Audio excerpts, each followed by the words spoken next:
Paguyuban Pedagang Keliling Desa Setiawaras siap mendukung Pak Dedi jadi gubernur. Yes!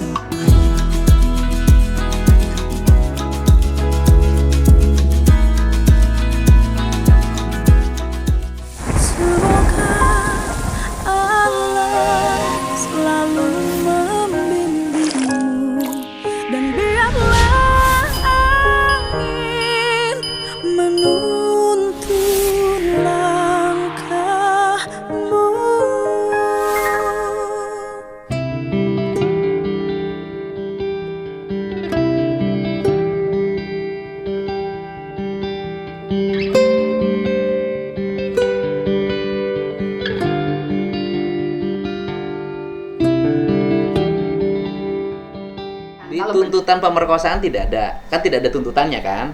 Gimana Pak? Kan tuntutan pemerkosaan mah tidak ada kan? Tuntutannya tidak disebutkan, tetapi kronologis tuntutannya tuh ada. Tapi tidak tuntutannya dijadikan produk hukum sebagai pemerkosaan. Tuntutan. Tapi tidak dijadikan produk pasal gitu loh Pak. Ya, di fakta hukumnya, pemerkosaan itu ada. Artinya di dalam tuntutan. Di dalam tuntutannya. Ya, tetapi tidak dikeluarkan menjadi tuntutan hukum. Ya. Oh. Jadi, Ibu meyakini peristiwa itu saya pilih peristiwa pembunuhan sebagaimana yang sudah inkrah ini. Ya kan? Dari sisi aspek pidana materi formanya sudah inkrah lah ya, bahwa peristiwa itu menurut hukum ada. Kan gitu loh Bu. Ini kan peristiwa pembunuhan itu menurut hukum ada karena buktinya pelakunya sudah diadili menurut hukum loh Bu. Ya. Tadinya saya mau datang ke sini itu kan berangkat dari opini bahwa pelakunya sudah diadili dan sudah mendapat hukuman dan sudah inkrah. Cuman ada 3 pelaku ini yang belum bisa ditemukan di VO. Kan pertanyaan saya, yang 3 pelaku ini sopo sih kuat-kuat amat sampai tidak bisa ditemukan, backingannya siapa gitu loh.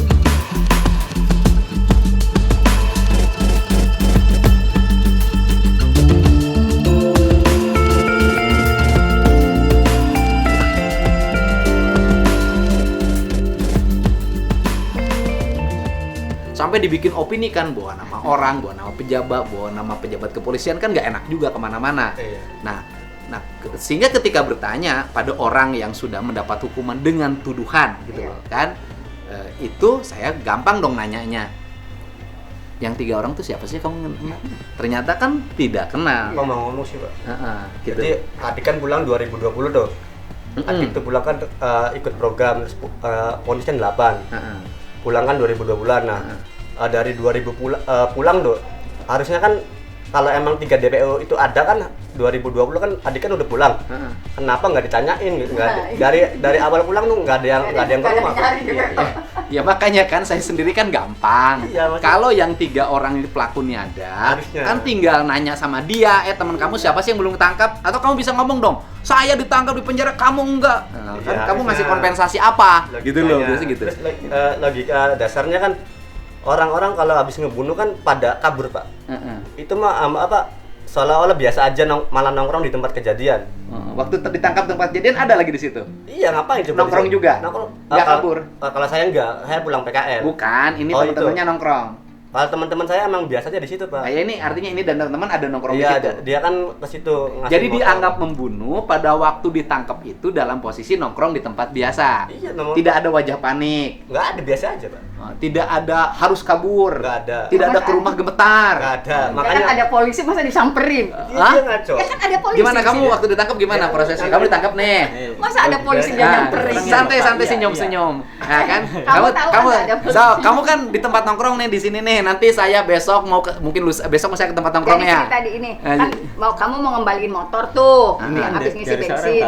Ini dari sore kan Pak baru ketawa loh Pak, kamu baru ketawa. Kalau saya mah kan bukan wartawan, saya mah tukang heuleuy. Nah, santai. Kamu tempat nongkrong mana? Saya kan baru bangun tidur sore tuh. Nanti bisa nggak ke tempat nongkrong sama aku? Bisa. Habis ini boleh ya? Iya bisa. Ayo jalan-jalan Mas. Sebenarnya dia jarang nongkrong di SMP 11. Terus di rumah aja Pak. Dia biasanya di rumah. Nah kalau itu yang biasanya yang diasumsikan jadi tempat nongkrong di situ? Yang 7 itu Pak. Yang 7. Yang 7. Saya di rumah aja Pak. Sebenarnya emang yang 7 suka nongkrong di situ? Iya. Yang 7. Tujuh. Kamu mah nggak pernah nongkrong di situ. Ya nggak bisa, jangan dong. Kalau kamu nggak pernah nongkrong di situ. Paling saya biasa jadi anak-anak kampung sini nih ya. Heeh. Kalau pulang kerja Tempat nih nongkrongnya pinggir jalan. pinggir jalan di Terus? di depan SMP 11 pinggir jalan. Terus? Biasanya kalau pulang kerja atau sore-sore tuh kumpul di situ jam ya pulang kerja jam 4, orang kuliah kan jam 4 setengah 5 kumpul di depan SMP 11 tuh kumpulan. Terus biasanya kalau udah agak sore kalau nggak di SMP 11 dipelandakan main bola Ya kita. udah biasa nongkrong lah Ya, anak-anak biasa. muda. Anak Nah, muda. ini waktu di polisi mau ngambil dalam posisi lagi nongkrong juga. Saya baru ngisi bensin, Pak. Ngisi bensin disuruh. Awalnya gini, Pak. Tadi awalnya saya kan baru bangun tidur sore. Saya ke rumah nenek saya. Terus? Di rumah nenek saya udah ada teman juga. Saya juga duduk di situ. Tiba-tiba ada adiknya si Eka Sandi minta antar mengisi bensin. Awalnya saya nggak mau. Ya udah sekalian main bola juga. Saya langsung menuju ngisi bensin di pom bensin. Habis selesai ngisi bensin, saya mau ngasihin motornya. Katanya motornya minta diantar di situ di SMP 11. Pas saya mau ke SMP 11, baru nyampe itu yang lain udah ditangkap semua. Saya nyamperin di situ. Pas saya nyamperin, saya juga ikut ditangkap.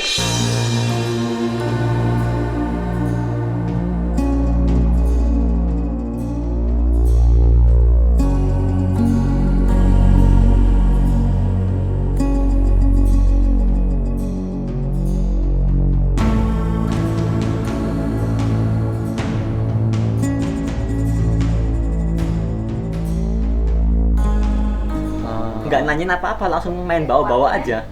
Waktunya di WA-in aja. Iya. Jadi waktu ditangkap kamu bingung nggak? Bingung, Pak. Nggak ada penjelasan apapun. aja tempatnya. Keterangan juga nggak ada. Ini penjelasan ini bahwa ini melakukan ini nggak ada. Jadi waktu ditangkap tuh kamu bingung karena merasakan kalau pembunuh begitu ditangkap kan langsung wah gua ditangkap nih. Iyalah. Ini bingung. Bingung. Ya mudah-mudahan paling utama kan nanti harus walaupun ini sudah putusannya inkrah, tetap kita harus mencari kebenaran terhadap peristiwa ini. Andai kata ya peristiwa ini adalah peristiwa pembunuhan bahkan pemerkosaan, ya kan? Andai kata, maka di luar pelaku ini harus ketemu siapa dong pelakunya. Iya harusnya. Di luar pelaku ini, Ya, di andai luar kata pelaku. saya ngomong nih, ya kan? Andai kata. Kalau betul peristiwanya terjadi. Andai kata, walaupun menurut hukum sudah terjadi peristiwa pembunuhan dan faktanya seolah-olah terjadi pemerkosaan kan itu faktanya, Nih, andai kata nih, gitu kan? Andai kata pun, walaupun hukumnya sudah mengatakan ini adalah pembunuhan, tuntutannya tidak ada pemerkosaan, tapi di fakta hukumnya disajikan ada pemerkosaan kan gitu Bu? Ya kalau bukan itu, ya peristiwanya apa, ya harus tertemu. Iya harus terungkap semuanya. Harus terungkap, ya kan? Harus terungkap. Dan kalau sudah ini terungkap kan, mohon maaf, klien ibu bisa dong ngajuin dengan nopum baru PK kan? Yang kita tunggu. Kan tugas kita ini mengatakan yang benar ya harus tetap dikatakan benar, yang salah harus tetap dikatakan salah.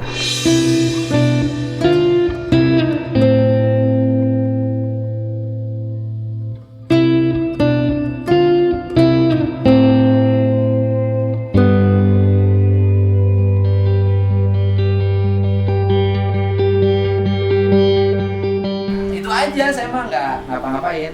Sekarang udah umur berapa? Sekarang 23 tahun. 23 tahun. Udah punya pacar belum? Belum. Cari pacar aja. Oh, bingung, Pak. Bingung Pak, nggak pada percaya ya. Lah nggak apa-apa, cari pacar aja. Makan aja susah, Pak. Masih nyari, Pak. Nyari. Kerjaannya apa sekarang? Sekarang lagi nganggur, Pak. Nggak kerja. Nggak kerja. Terus? Kalau kerja juga itu diajak sama saudara sama paman. Mau dagang apa misalnya? Enggak. Enggak. Kenapa? Di kuli bangunan aja, Pak. Mau kuli bangunan. Mau kerja kuli bangunan? Iya. Ada kerjaannya nggak? Ya, sekarang udah lagi nggak kerja, Pak. Kalau dia kalau kerjaannya tidak diajak keluarganya nggak ada yang mau nerima Pak karena cap itu. Nah, terlepas dari urusan apapun ya, saya benar atau tidaknya sebuah peristiwa itu. Orang yang menyelesaikan proses hukum itu kan harus kembali dengan normal. Benar atau tidaknya, gitu loh. Kata saya kan nggak mau mencampuri itu benar atau tidaknya, harus menjalani hidup dengan normal. Kan setiap kesalahan ada atau tidak ada kan tetap orang harus normal. Kamu nanti kerja sama saya? Mau nggak kerja sama Pak Didi? ini Ya, terkenal kerja ya. apa juga, Tapi kerja apa panggil- dulu ini ya. Bapak kerja apa dulu? Saya nggak bisa bidangnya kan apa-apa ini. Bangunan. Mau Ayo. nggak? Bangunan mau nggak? ya, Di saya kan kalau pekerjaannya nggak pernah selesai-selesai, Terus ngaduk, nembok, aja. ada Mau aja nggak? kerjaannya bertahun-tahun. ya kalau ada mah ya nggak apa-apa, mau nyoba dulu. Oh iya, mau nyoba dulu. Nggak, kalau nggak nyoba nyari Jadi di gini sini Pak, aja. dia kan disuruh kerja di luar kota. Masa saya udah lama nggak ketemu ibu mau Oh ya dipisahin udah, sama ibu? mau Dia bahasanya oh, gitu. Mau kerjanya mau di dalam sini aja. Iya. Ya wes, udah. Jalani aja. Kerja lagi mudah-mudahan. Nanti saya cariin yang punya proyek yang di Cirebon.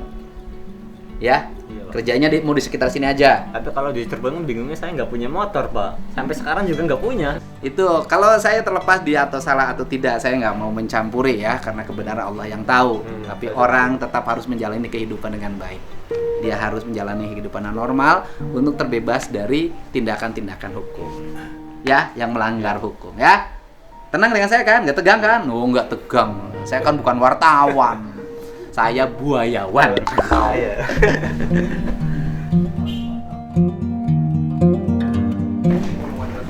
Ini rumah ibu luar biasa nih naiknya nih. Hanya orang-orang hebat yang bisa naik sini.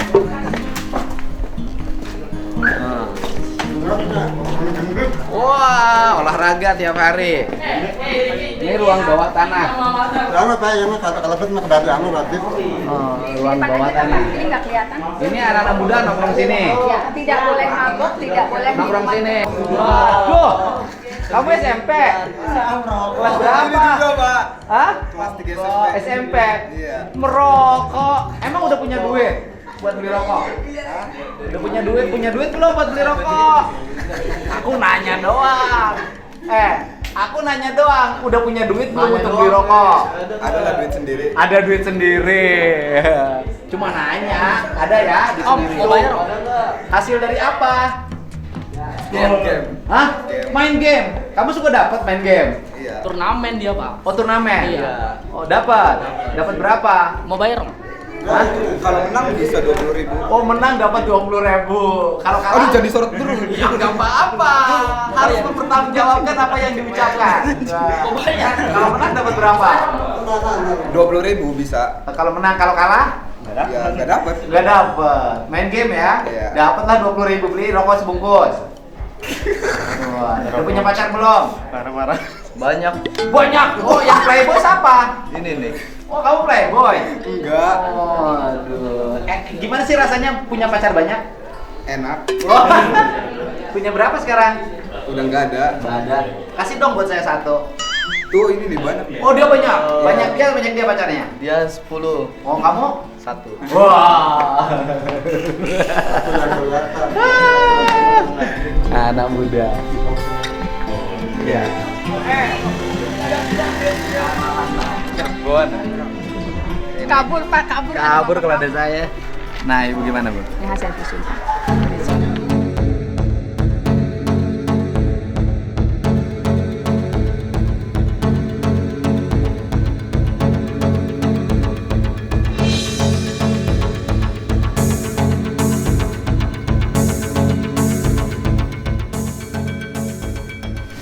Ibu boleh bacain. Bacain visum. Kesimpulan ya Pak. Kesimpulan. Ini semuanya ini hasil visum. Sebentar Pak.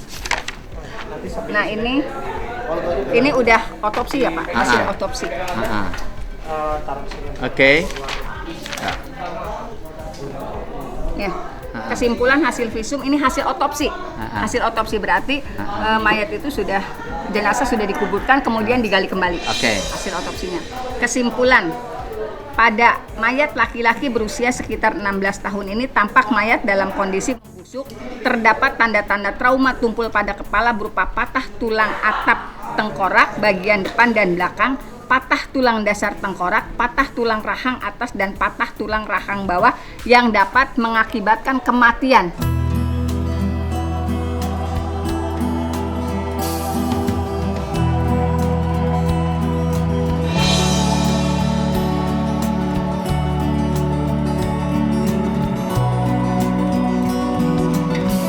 Ini otopsi Cuman penyebab patah itu karena benturan kalau di sini. benturan ya. kalau dalam tuntutan menusuk dengan menggunakan samurai ukuran pendek ke bagian perut sebelah kiri sebanyak 1 kali sehingga akhirnya korban Muhammad Rizky meninggal dunia. Samurainya ada nggak? Apanya? Samurainya ada nggak? Nggak dihadirkan.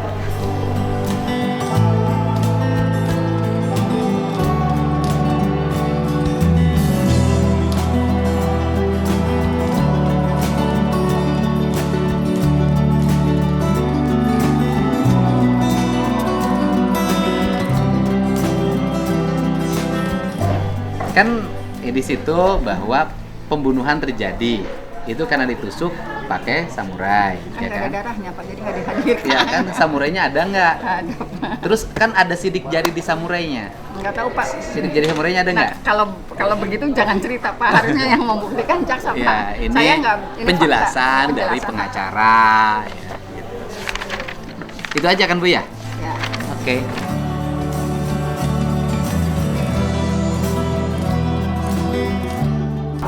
Kang Deddy bisa cerita sedikit Kang kehadiran di sini? Iya, saya kan selalu dalam sebuah peristiwa itu selalu saya mencoba untuk datang ya.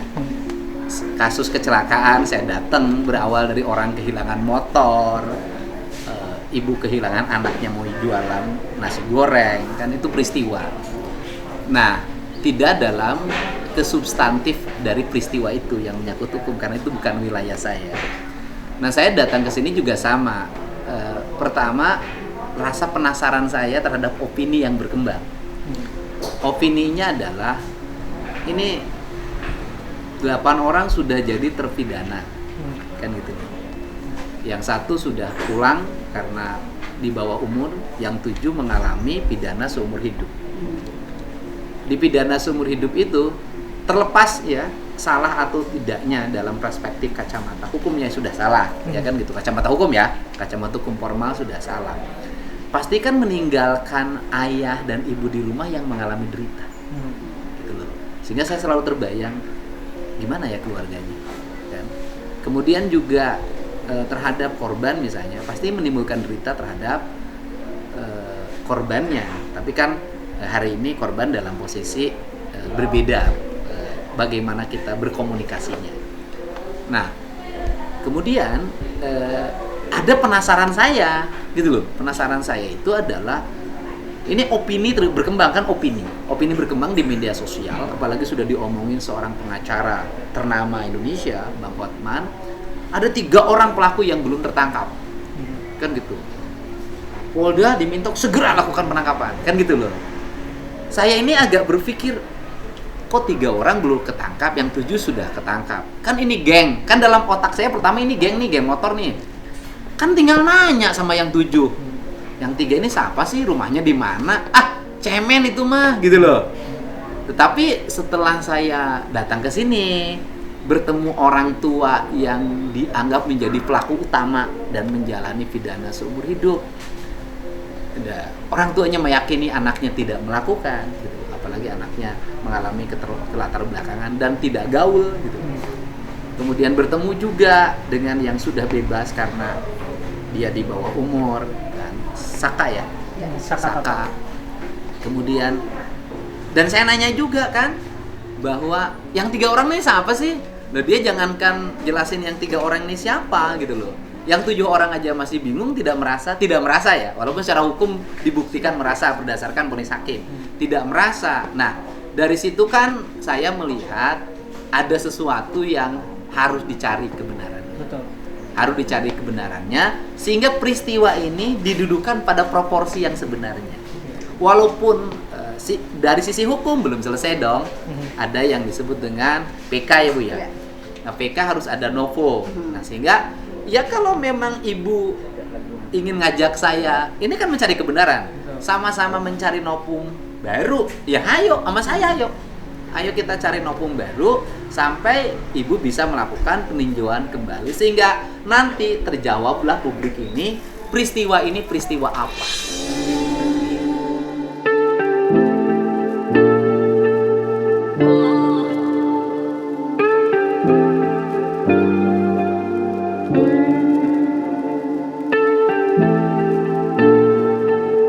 Nah, terakhir ya, kan kasus yang terjadi 2016. Ya. Dan kemudian diangkat kembali ke layar lebar saat ini dan membuka mata publik bahwa ada persoalan hukum yang belum selesai. Sebagai anggota dewan terpilih, sebelum juga ada anggota dewan dan sebagai pejabat publik termasuk tokoh Jawa Barat, apa dampak dari proses hukum yang terlunta-lunta seperti ini? Iya, dampaknya tentunya memberikan penderitaan bagi siapapun, baik bagi korban maupun bagi yang dituduh melakukan pembunuhan. Ya kan, dua-duanya dong melakukan penderitaan. Karena apa? Karena belum bisa melihat sesuatu secara terbuka. Kalau rangkaian ceritanya seperti sekarang ini, kan gitu. Kalau rangkaian ceritanya seperti sekarang ini, sehingga ini kan bukan yang kedua. Dulu juga ada film Mirna kan. Betul. Tapi kan jadi opini, habis itu kan selesai lagi juga kan gitu loh. Ada Karena kasus lain sebetulnya Kang. Apa tuh? Sumpuning. Oh iya. Ya, Sumpuning ini dimirip-miripkan dengan apa yang terjadi pada saat itu. Anda menilainya seperti apa? Nah, menurut saya gini, ini kebiasaan di kita jangan hanya menjadi sensasi media. Menjadi sensasi media yang kemudian muncul di beranda media sosial kita menjadi luar biasa dan setelah itu ganti dengan judul yang lain. Dan peristiwanya nggak tuntas. Saya ingin sebuah peristiwa, kebenaran harus dicari sampai tuntas. Peristiwa ini menurut saya harus tuntas. Bahwa ada disebutkan backingan ataupun keterlibatan oknum aparat, anak pejabat dan lain sebagainya.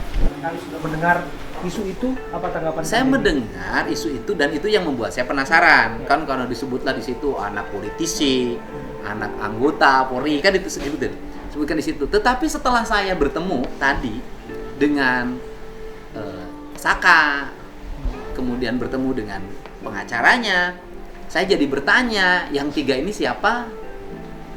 Di mana? Karena kalau yang 3 ini ada, saya katakan yang 3 ini ada, dan pelakunya adalah yang sudah dipidana yang 8 orang itu, kan mudah tinggal ditanya, teman kamu yang 3 siapa? Kan gampang.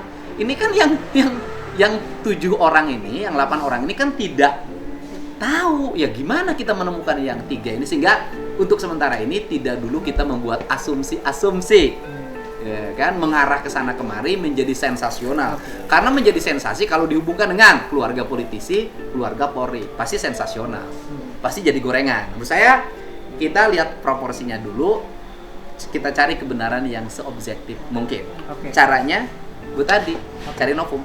Tapi apapun itu kita tetap percaya bahwa Polri bisa secara transparan, kemudian bisa secara profesional untuk menuntaskan ini semua. Ya kita harus percaya bahwa Polri bisa menyelesaikan ini, dan selama ini kan Polri bisa menyelesaikan. Yes. Gini Bu, kan peristiwa itu kan dalam perspektif publik itu bahwa pelaku itu adalah kelompok yang suka bermotor, nah, kan gitu loh. Nah sekarang dalam fakta persidangan yang menggunakan jaket itu siapa? Vina yang pengakuan itu pakai jaket apa sih? Ekstasi. Oh, jadi yang pakai jaket ada tulisan ekstasi. Itu Vina. Oh, Vina. Itu disampaikan oleh Liga Akbar, teman dekatnya Rizky yang malam itu bersama Rizky. Oh. Gitu. Ada di sini? Ada Pak. Gaga Award. Ada. Ini Pak. Ayo, ini nih. Liga Akbar Cah.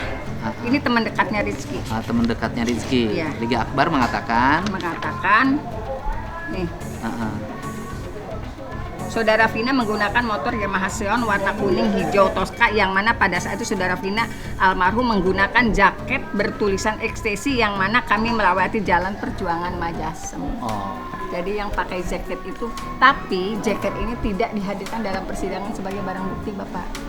Kemana jaketnya? Nggak tahu Pak, siapa yang bawa nggak tahu.